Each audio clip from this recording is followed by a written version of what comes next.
Vamos a conversar lo que ha estado sucediendo en Davos, pero también en particular la participación de los líderes de América Latina con el profesor de la Universidad de Columbia, exministro de Hacienda de Colombia, también ex candidato presidencial, Mauricio Cárdenas, que se encuentra precisamente en Davos. ¿Cómo está, Mauricio? Muy bien, muchas gracias. Complacido de hablar con ustedes. Muchas gracias a usted también por estar conectado con toda Latinoamérica a través de DNews.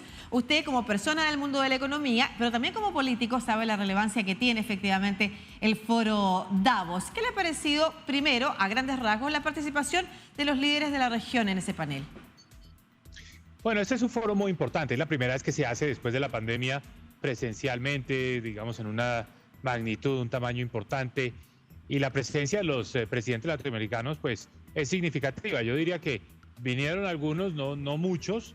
Hay un muy buen resumen de lo que fue la participación de ellos ayer aquí en Davos.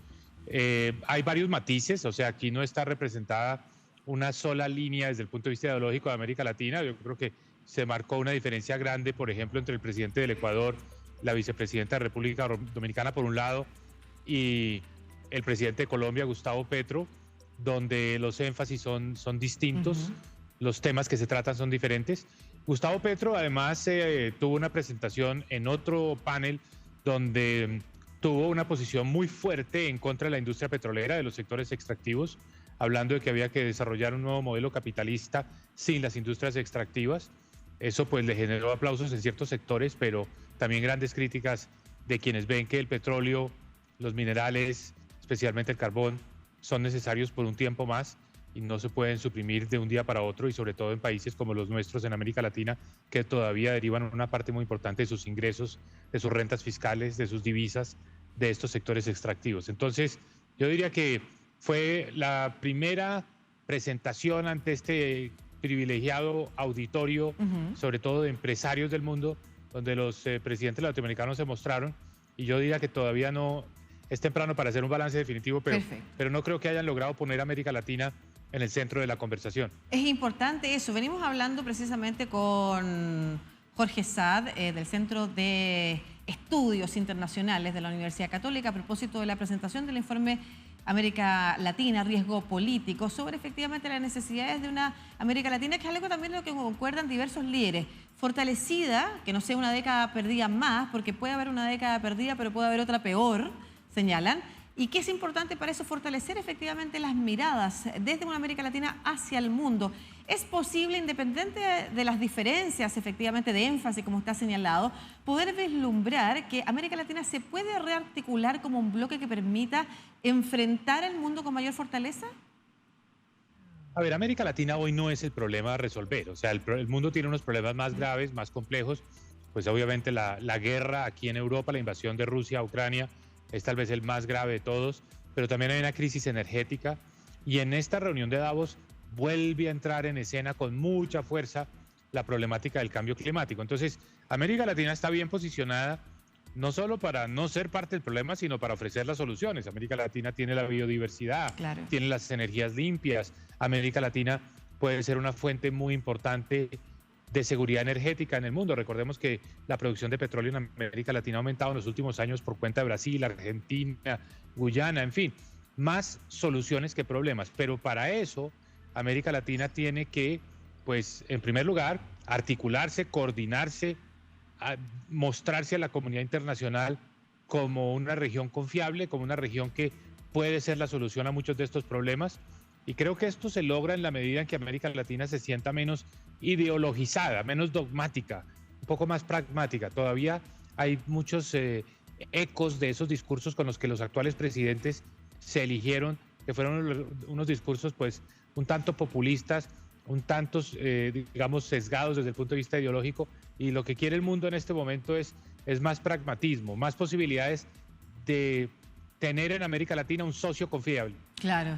Bueno, un ejemplo de lo que usted está señalando es la imposibilidad de conseguir que los bloques que se han creado en las últimas décadas en América Latina funcionen independiente de cuál es el color político del presidente o de la presidenta de turno, ¿cierto? Algo que en la Unión Europea es posible de sostener y se pone como ejemplo, que tienen idiomas distintos, tienen culturas distintas, tienen calidades democráticas distintas y, por supuesto, calidades económicas distintas, y aún así pueden articular como bloque, pueden funcionar como bloque, que estaba algo debilitado, pero que la misma guerra en Ucrania, ¿no es cierto?, desde Rusia, ha significado un refortalecimiento de la idea de que juntos es más posible enfrentar los problemas, algo que efectivamente, como usted señala, por estas posiciones más dogmáticas en América Latina no ha sido tan fácil de conseguir. Usted está en Davos.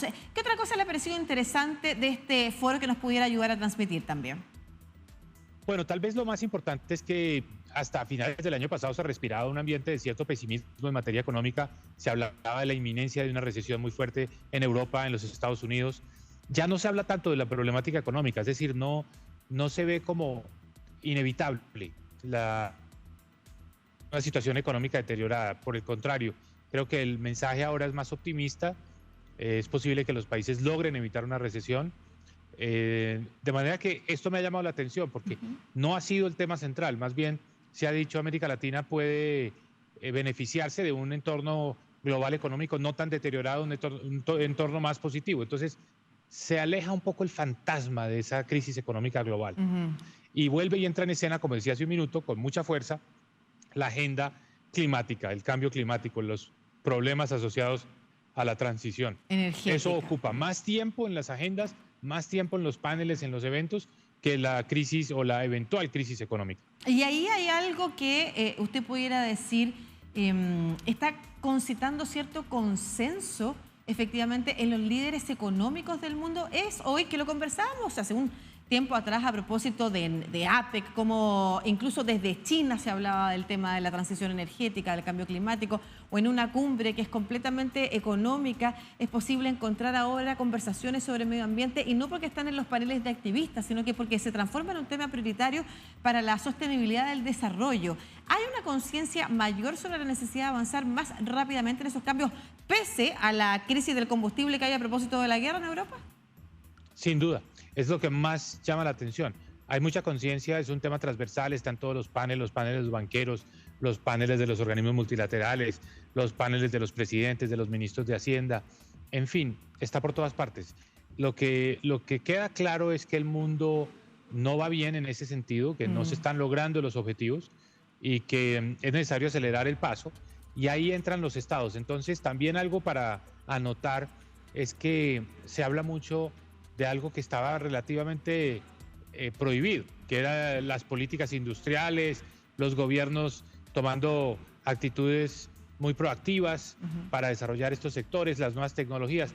Ahora también parece ser ya hay un consenso de los dos lados del Atlántico, en Estados Unidos y en Europa, sobre la necesidad de que los gobiernos se involucren con recursos y hagan inversiones muy grandes, incluso con subsidios fiscales y con beneficios tributarios, para que se desarrollen esas tecnologías. O sea, quedó atrás un poco esta idea de que el Estado no se debía meter a intervenir, qué sectores impulsar, cómo desarrollar, insisto, nuevas tecnologías, nuevos sectores productivos.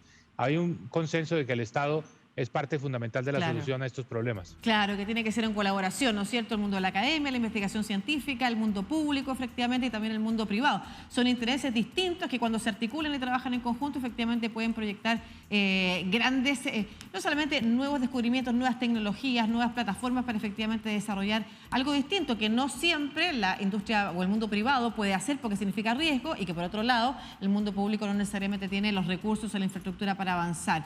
Estamos viendo en vivo y en directo las imágenes de Greta Thunberg, el activista medioambiental, llegando efectivamente al foro de Davos, como ha dicho Mauricio Cárdenas, profesor de la Universidad de Columbia, exministro de Hacienda de Colombia, del gobierno de Santos, presente en Davos. Ha sido el tema medioambiental y de la transición energética uno de los temas prioritarios en la cumbre de Davos. Mauricio, el mensaje finalmente para América Latina y para sus liderazgos también, ¿no es cierto? Hemos estado hablando hoy día de los riesgos en América Latina, de las oportunidades de América Latina, pero además como un mensaje que está dirigido no solamente a la clase política, sino que a los líderes en general, sobre todo a propósito de Davos, un lugar en el que se encuentran los líderes económicos del mundo con los líderes políticos, o buena parte de los líderes políticos, jefes de Estado, jefes de gobierno. ¿Cuál sería el mensaje para América Latina? Y la oportunidad, además, a propósito. es una oportunidad única. Estamos en un momento donde América Latina puede realmente ganar mucho, porque América Latina tiene la biodiversidad, incluyendo la Amazonía, tiene los minerales críticos, estratégicos, como el litio, como el cobalto, que son indispensables para la transición energética. Tiene la agricultura, tiene la capacidad de producir los alimentos en este momento en el que hay también una crisis alimenticia. Conclusión, América Latina realmente puede ofrecerle al mundo hoy las soluciones a los problemas que más preocupan, pero la política en América Latina siempre ha sido el obstáculo. Esto nos debe llevar a decir, aprovechemos esta oportunidad con pragmatismo, con moderación, sin extremos, sin incitar más a la polarización, sino proponiendo soluciones y fórmulas que funcionen y que nos permitan pues, proteger la biodiversidad, convertir a la región en una parte fundamental de la solución del problema de cambio climático, producir los alimentos, producir los minerales responsablemente que requiere la humanidad para esta transición energética, pero producirlos. No se trata entonces de ahora hacer activismo en la región para parar todas estas oportunidades porque el mundo las necesita y yo creo que en este momento nosotros podemos posicionarnos políticamente como América Latina y como región como nunca lo hemos tenido antes, como una región indispensable.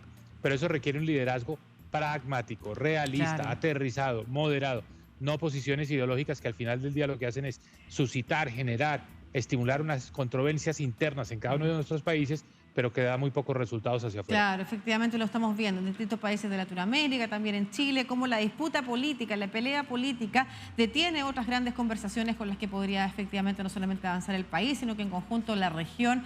Así que es muy interesante la conversación que hemos tenido. Muchas gracias, Mauricio Cárdenas, profesor de la Universidad de Columbia, exministro de Hacienda de Colombia, por esta conversación desde Davos a usted. Así que muchas gracias también por darnos su tiempo para conversar con toda Latinoamérica a través de DNews de esta oportunidad que hay para la región. Un abrazo, que esté muy bien. Muchas gracias a ustedes.